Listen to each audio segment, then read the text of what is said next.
Morning, everybody, and welcome back to Behind the Curtain of Leadership. So, have you ever promoted into a leadership position where you're now over your former peer group, the people you used to work with, used to be on the same team, but now you're responsible for them and their performance? Now, if you have gone through this, then you know it can be a little tricky. And if you haven't, but you're hoping to in the future, then you might be interested in today's topic. And there's two ways of looking at this, okay? First way is you're the one that promoted from the peer group into position of leadership. The other way is that you didn't get the promotion and you're watching a former peer that's promoting into a position of leadership over you and the team.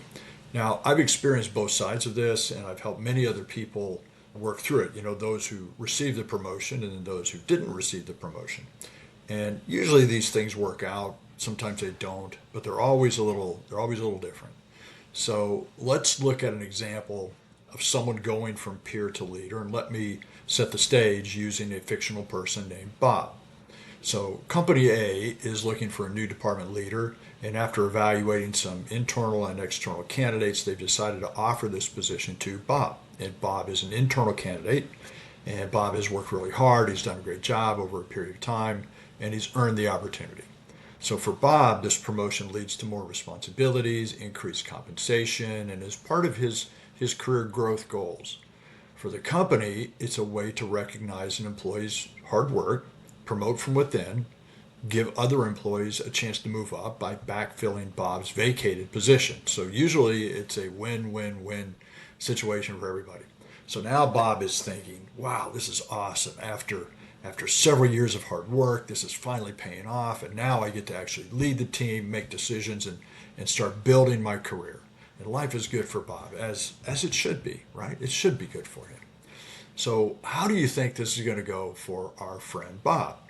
Well, first of all, these transitions are never simple, clean and easy, and either from an emotional, a personal, or practical level. And how Bob or you handle these things will determine how successful you are in the role as well as future promotions. Now, remember, I said leadership isn't a court of law, it's a court of human behavior, emotions, and feelings. And this is a good example of what I'm talking about.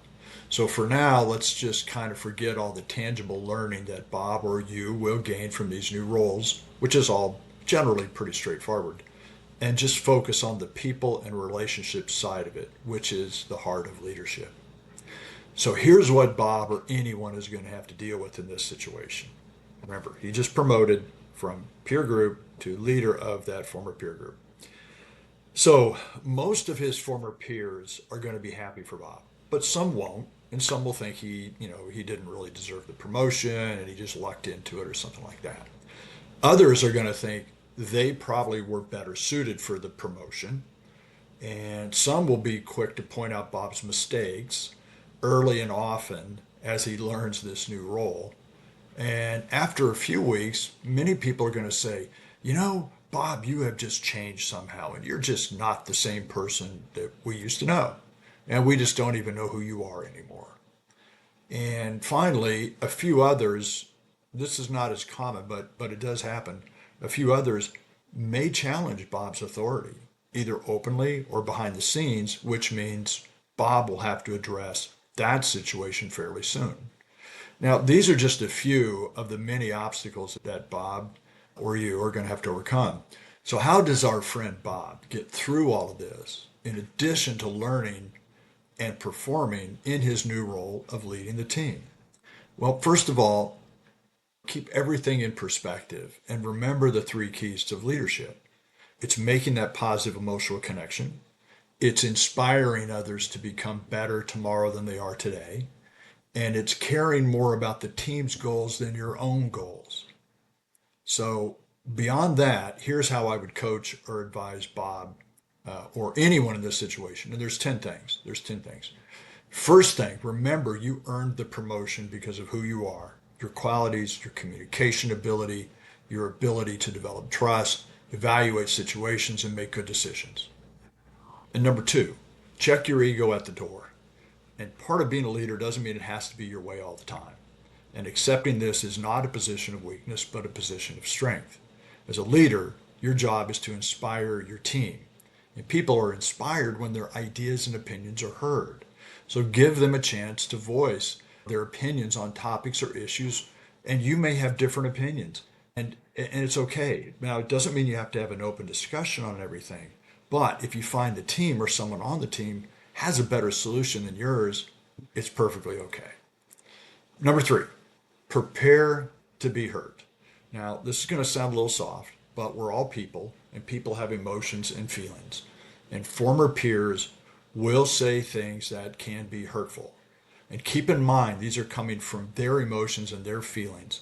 So don't let their comments get to you, okay? But be prepared for it. Number 4, be humble.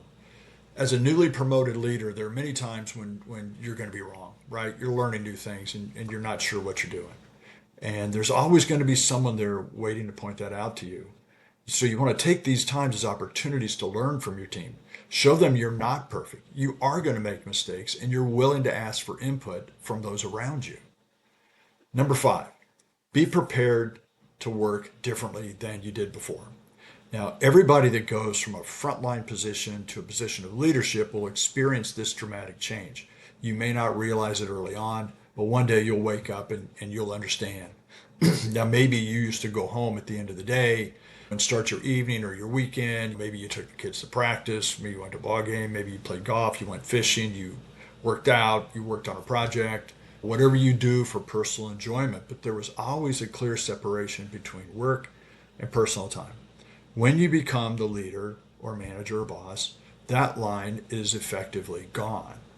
You're going to find yourself working early, working late, working weekends, and even when you're not actually at work, you're still thinking about work. And there's no way someone can appreciate this difference unless you actually go through this change. Just be prepared for how this will impact your life. Number 6, you play for the team. As the leader, you're no longer an individual on the team. You are the team. You represent the culture, attitude, heart, and soul of the team. You play for them before they play for you. You're going to sacrifice some of your wants and needs for the benefit of the team. And it can take an inordinate amount of time to develop your team, but you got to be willing to invest this time. Number 7, let the team win and celebrate it, okay? Being a leader means it's no longer about you. It's about them first. When someone on the team wins, you celebrate their win. When the team wins, you celebrate the team's win. You compliment them for doing a great job. And this can be a tough one. It really can be. If you used to be a strong individual contributor, or if you're someone who gets emotional satisfaction from celebrating your own wins, true leaders get emotional satisfaction from watching their teams win. Number 8, don't burn a bridge. Look, we've all heard this before, and there's a reason why you should never forget it. There's a reason why we hear it all the time. It's a small world, and your industry is even smaller. And people remember people they've encountered in their careers, and you never know when someone from your past will become part of your future. When you leave one group or level to take on new responsibilities, you always treat your former team with the same respect and integrity you gave them before. Countless times I've heard someone, call me asking me about someone I knew from years past that they were considering to hire them at the company they were at right now. And how I remember that person goes a long way in what I tell this person. Number 9, earn their trust again. If you're moving up and you've earned the respect of your former peers, be prepared to have to re-earn their respect. They will usually extend the same level of respect until they see how you act in your new role. But this can be very short-lived and it can change very quickly. So you want to stay connected with those people. Let them know you're still the same person they trusted before, because you're going to need them to trust you as their new leader. And number 10, learn to communicate in new ways. Now, this may be the most important of the 10. As you promote within an organization, you need to learn to communicate differently. The way I used to communicate 45 years ago with someone in the field is not the same as communicating with a salesperson, a sales leader, an HR person, a controller, a CPA, a finance or accounting person, an attorney, a CEO, CFO, business owner, or anyone else not at that same level you came from. Each level has its own communication style and language, and you need to learn it. Okay? And the best way to learn it is by listening. Listen how they talk, learn how they think, understand where they're coming from and why it's important to them. So, to put all this together, anytime you're promoting from peer to leader, you always want to remember where you came from. And new opportunities bring learning and new relationships. You need to guard your personal identity. I've experienced and talked with others who, after taking this kind of promotion, they can wake up one day and wonder how they became this other person. So stay true to your core values, what's important to you as a person. People are usually promoted because they have potential for growth as a contributor, manager, or leader, right? And that's your role, but it's not who you are. So you want to learn everything you can about the new role.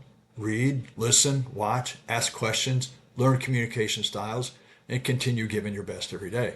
Do all this and still keep in mind that you're going to be exposed to people with different ideas than you, right? Different definitions or versions of success, different priorities, different ideas about how they think you should act or how you should think.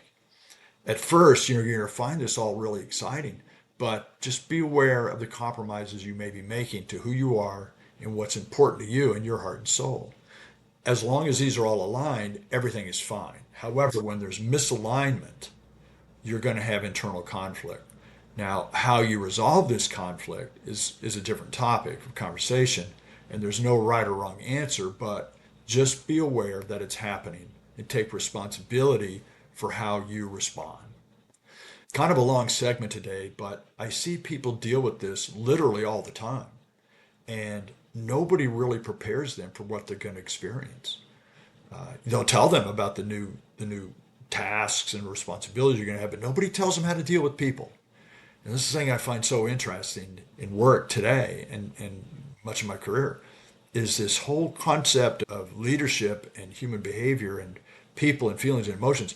Nobody tells you about these things. They just let you figure it out the hard way. And unfortunately, while you're figuring it out, there's people on your team that are dealing with the mistakes you've made. Anyway, hopefully you got something out of today. And remember, all it takes is one simple, small idea or concept to cause you to think in a different direction, maybe rethink an opinion that you have. So hopefully you got one small thing out of today's talk. So next week we're going to be talking about transparency and leadership, and it's not about being transparent. It's the fact that whether you like it or not, you already are transparent to those around you. So thanks again for watching, and if you're interested, check out the links below, and take care, and we'll see you next time.